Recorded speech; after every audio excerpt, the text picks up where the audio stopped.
Hi, everybody, and welcome to this episode of the Spiritual Handyman, where we are putting tools, spiritual tools, into the hands of the people that need them.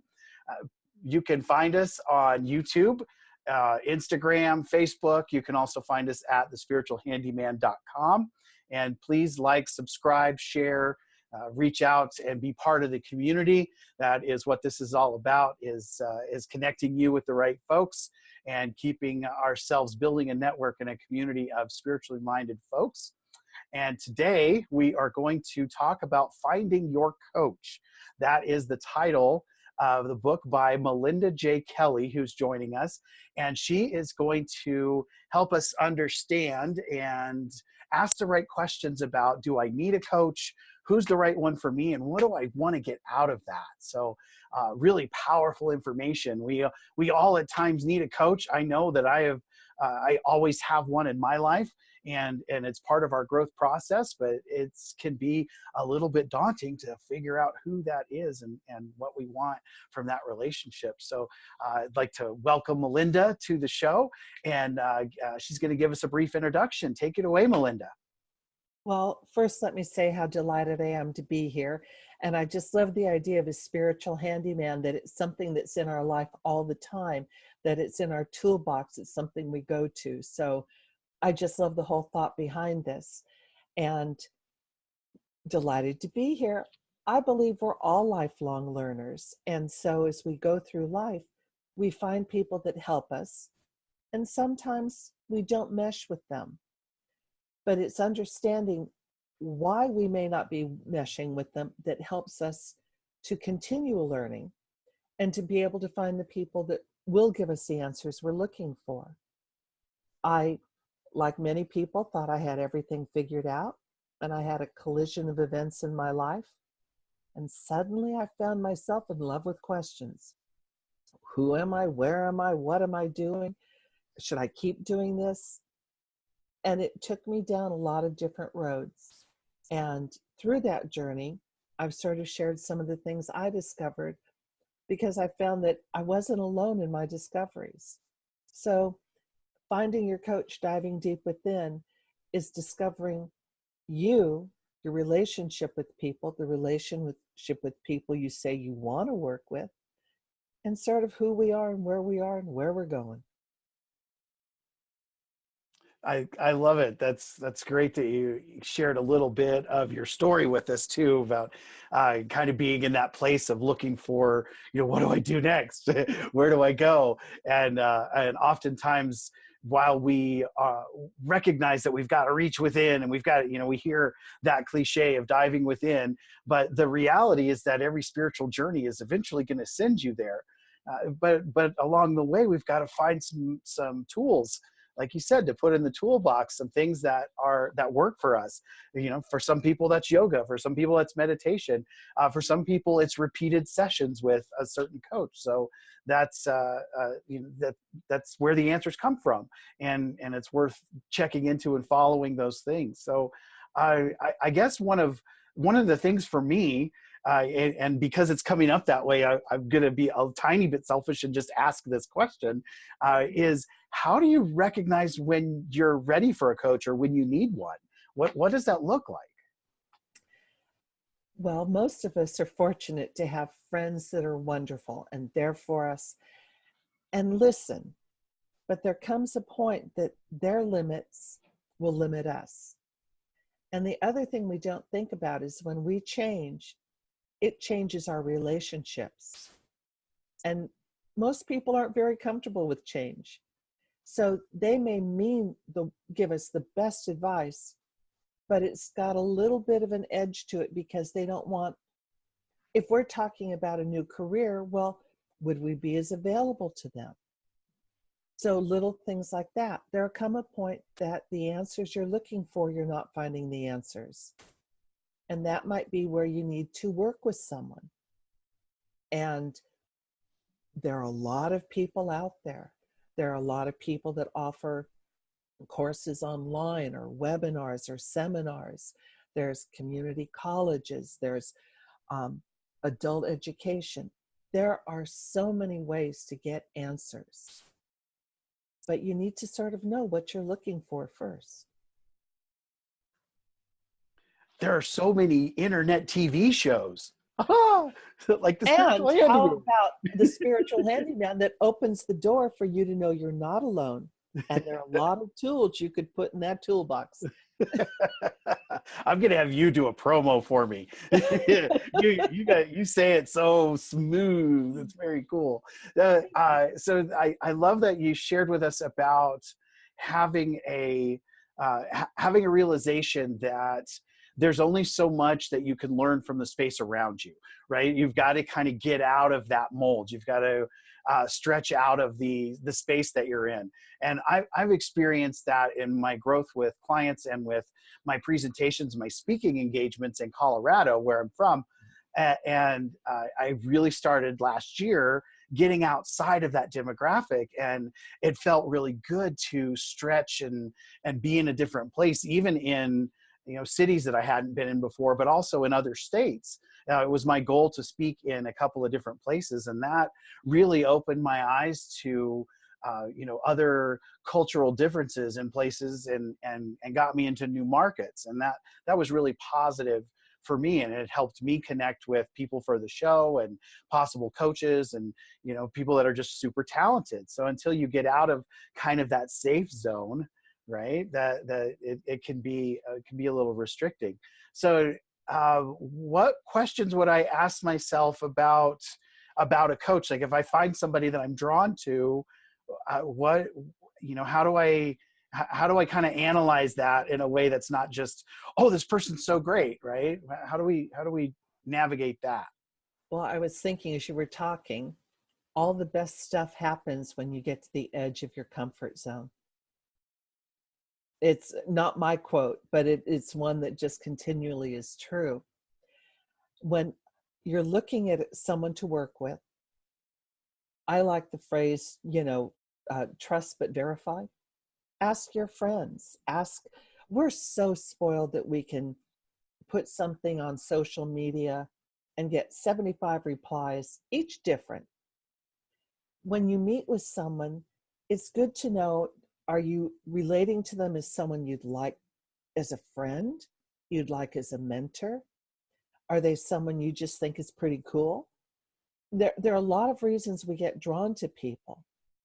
And if we don't know sort of what we're looking for, then we can end up working with someone who is fabulous, but they have all the answers, but not for our questions. So when you're looking for someone, having that clarity of, like for you as a speaker, if you were going to be working with someone to expand your horizons with speaking, well, that might be someone who helps you explore more than the local market, who really addresses the different mediums you could speak in, and who would be giving you tangible ways to explore it. But when you're talking something as esoteric as, who am I and where am I going? You might want to talk with someone who you feel their approach to life or their values are in harmony with yours. If someone is talking about, I want to make $1 million tomorrow and this is what you do, but you're not comfortable hustling people, they could have great answers, but they're not the answers you need. So I feel it's sort of having a sense of who you are. And my friend just recently got a new car. And I was thinking as you were talking about the time and energy we put into a decision like that. And we know all the details and features and price and gas, but we don't really look at our lives periodically with that and where we are and where we're going. We sort of get for want of a better word, on the cross-country train and just stay on it until we arrive. And we don't realize there are a lot of stops we could get out, take a look around and see what's the offering there.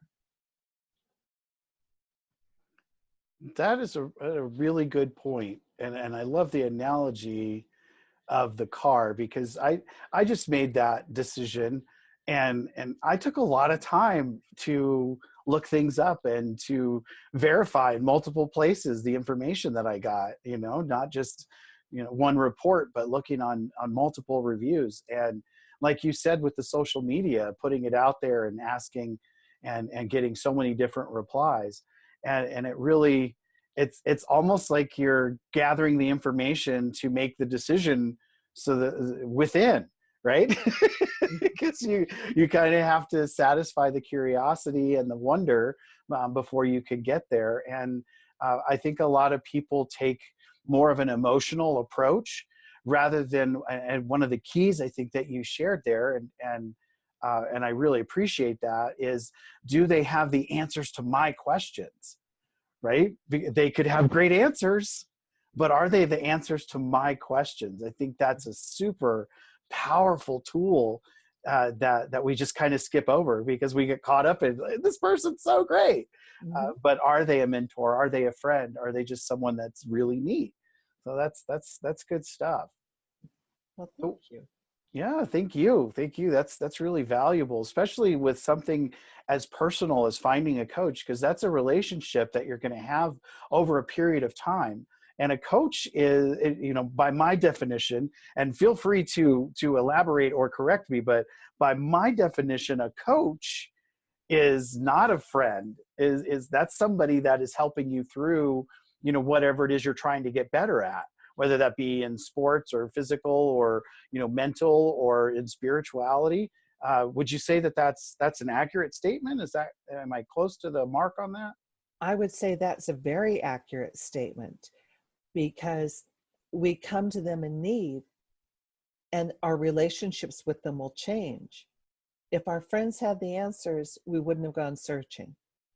If our social constructs, if our family, if other places, our churches, our various organizations had the answers, we wouldn't go looking. And when we do find someone and we resonate with them, I also feel it's important to realize that our relationship is going to change as we get our answers. And we may have different questions. We may want to continue working with that person, or we may have to look at the fact they've given us all the gifts they have, and maybe we need new things. It's sort of like going through school. In kindergarten, we're so happy and clueless, and we never want to leave our teacher because she makes us safe. And then June comes and we do. And then we start all over again, and we don't know how we're going to make it through, but somehow first grade isn't too bad. I sort of feel all of life is that learning process, that we're at one level and we keep going. And I don't know that there's ever a place you stop unless you choose to, because there's just so much out there. That is really interesting to relate that construction of just that cycle in itself, that learning process. We feel safe, right? Because we've built a relationship with that teacher, but that teacher knows that there's a point where it's time for you to move on, right? And whether that is during the year where you've outlearned the subject, or at the end of the year when it just comes up as a time thing.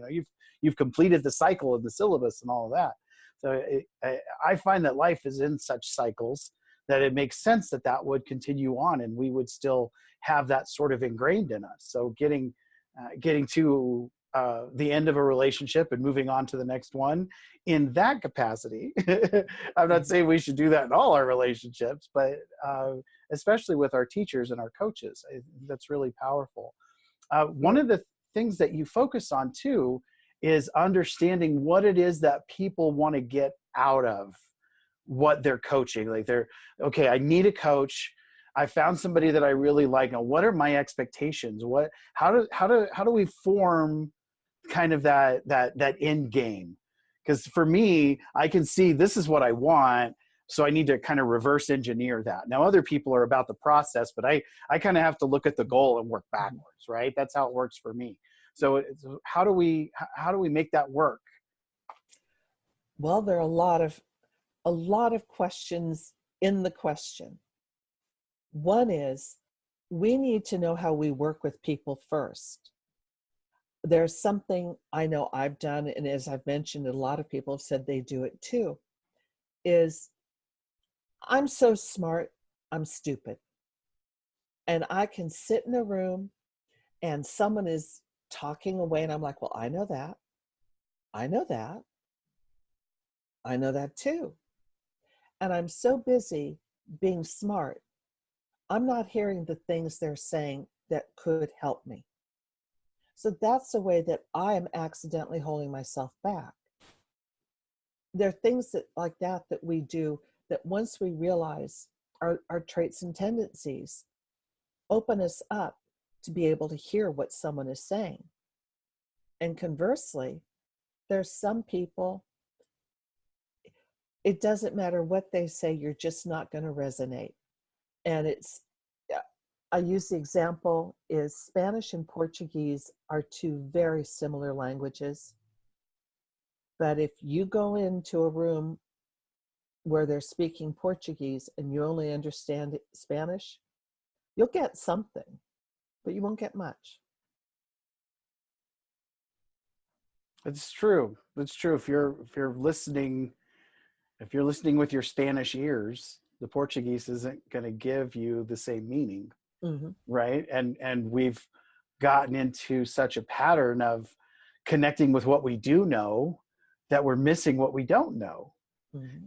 It's almost reading between our own lines in a way. Would you say that's accurate? I'd say that's very accurate, and that's beautifully put. I hadn't thought about that.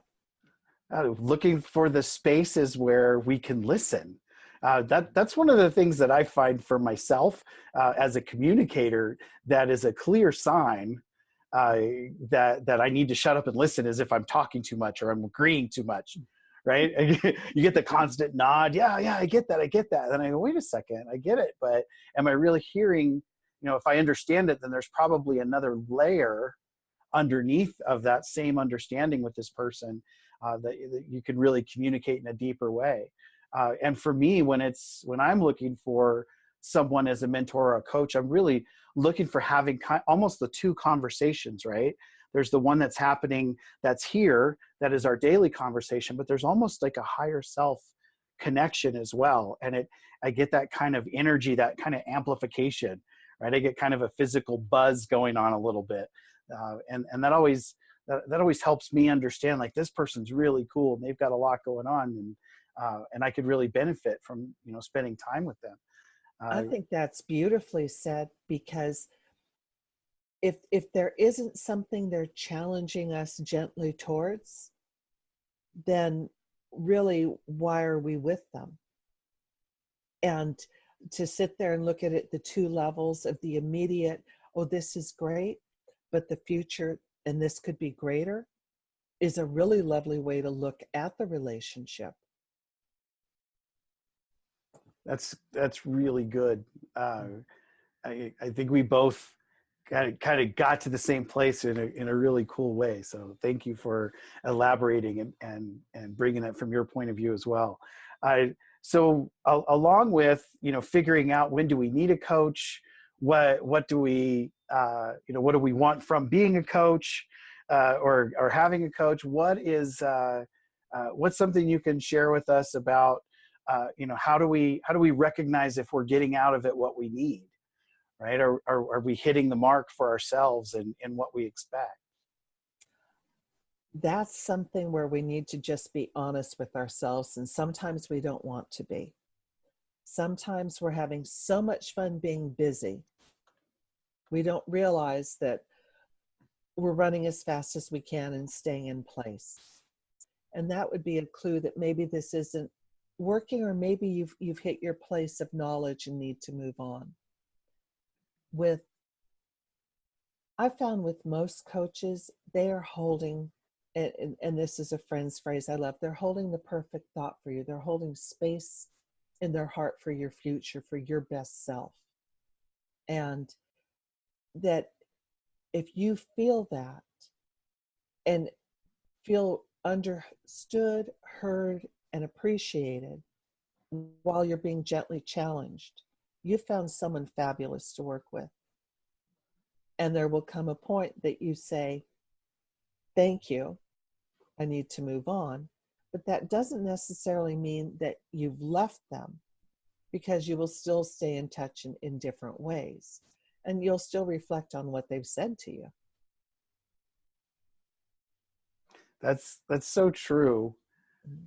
And I think what's really interesting about your book specifically and the things that you share is that as a person that reaches out for mentoring and coaching, the information was really powerful. But also, as a coach and a teacher myself, I consider myself more a teacher than a coach, but as a teacher, what you just said is immensely powerful. And it's one of the things that I base my relationship with my clients on is I'm going to work with you for a while, but that's not going to be an ongoing thing. I don't work with people more than about 6 months, because at the end of that 6 months, you're in a different place and you're ready to get your answers from somewhere else, right? So as a teacher, to really understand and expect and embrace that, the idea is that the knowledge and the integration actually take people to the next level. But you've also helped me recognize what people are looking for, right? So this book isn't just for people that are finding a coach. It's also about what it's like to be a coach and how to support your people, your clients, and your whoever in a way that really meets them where they're at. And I don't know if you meant for it to come out that way, but it has that extra level of power. It's great to have it in the arsenal now. Thank you so very much. That's lovely. Thank you. I've always thought there's that wonderful quote, is that when you love someone, you help them have their wings. And that's a very contradictory remark, because as you're helping someone learn to fly, you're so involved in their process and you want everything for them. But ultimately, in helping them fly, they have to fly away. And the joy is when they come back. That's so true. That's so true. I just got an email from someone that I had worked with back in the spring of 2017. And here we are in the winter of 2018. And I got an email, just an update, right? And I love to hear how that went and how people have connected with the information and how they've expanded on the things that we worked with. That transformation is so powerful, and they're still working with the tools, with the stuff that they acquired while we were having our regular session. So being on the other side of that and getting that feedback is brilliant. And it's that validation too, a little bit, that you're really helping people and that you're making an impact. And I know that's what you're doing, and helping people find the right folks. And by doing that, you're allowing people the opportunity to have some space to ask the right questions of themselves, to ask the right questions of who they're looking at, and to verify, what do I really want out of this, and creating a safe space for yourself to really analyze it differently, instead of just, all right, it feels right, let me go for it. So thank you for being so open with your experience and having having the wherewithal to put it together and to put that list of questions together. Well, you're more than welcome, but it's sort of nice to be able to share it. I always think if you can stop someone from stubbing their toe, why not? Right. Learning from other people's mistakes has been something that I have connected to, and I always respect it. Right. So if you can help somebody not have to go through it, I get it. I get it. So I know that there are some viewers and listeners that would love to know more about how they can get in touch with you, and especially how they can get a hold of finding your coach, a deep dive within. So can you share some of that information and what you do in your practice and where we can get the book? Well, thank you so very much. I'd be delighted to. My website is MelindaJKelly.com. My book, Finding Your Coach, Diving Deep Within, is available at Amazon.com. I have a calendar, which sounds so boring and traditional, but my calendar is sort of a rethink of the year. And instead of the knee-jerk, it's hearts and flowers, the other ways you could look at each month, and a few suggestions to add to your life that just might add a little fun or a little thought or a little fancy. And then I have a program that is about the power of questions. I really would like for us to learn to embrace the questions rather than be nervous about them. In understanding ourselves, we give ourselves the ability to do anything. We help ourselves to fly. And whether we fly in a biplane or we're flying a jet plane, we get to make our choice. It's so true. It's so true. Having the right questions and being able to get those questions answered, and the exhilaration and the uplift, literally, that comes from that. Really good stuff. I didn't know about the calendar. That is so cool.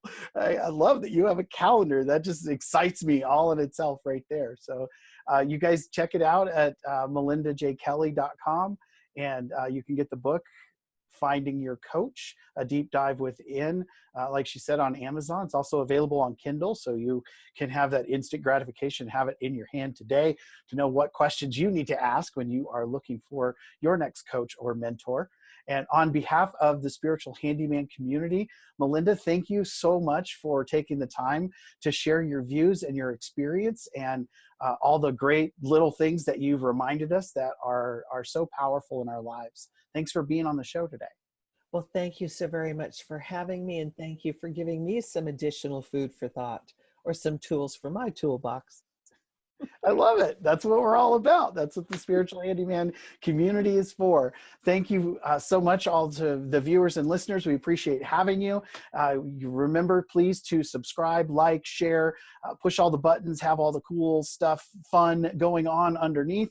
There will be contact information. And if you want to explore getting the book or explore what Melinda does further, all of that stuff, as always, is available in the description. So take care of yourselves, and remember, the Spiritual Handyman is all about putting spiritual tools into the hands that need them, and we will see you in the next episode.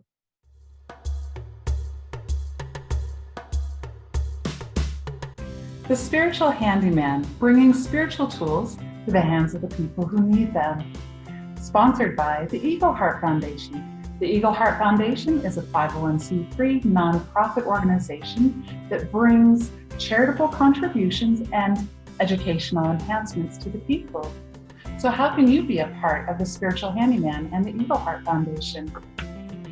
The Triple Win Situation. This book was written by Granddaughter Crow, and half of the proceeds go to the Eagle Heart Foundation, which in turn sponsors the Spiritual Handyman. How to get it one? It's on Amazon and Kindle for only $9.99. So we are here to bring tools to you. Thank you so much, Spiritual Handyman. We believe in what you do.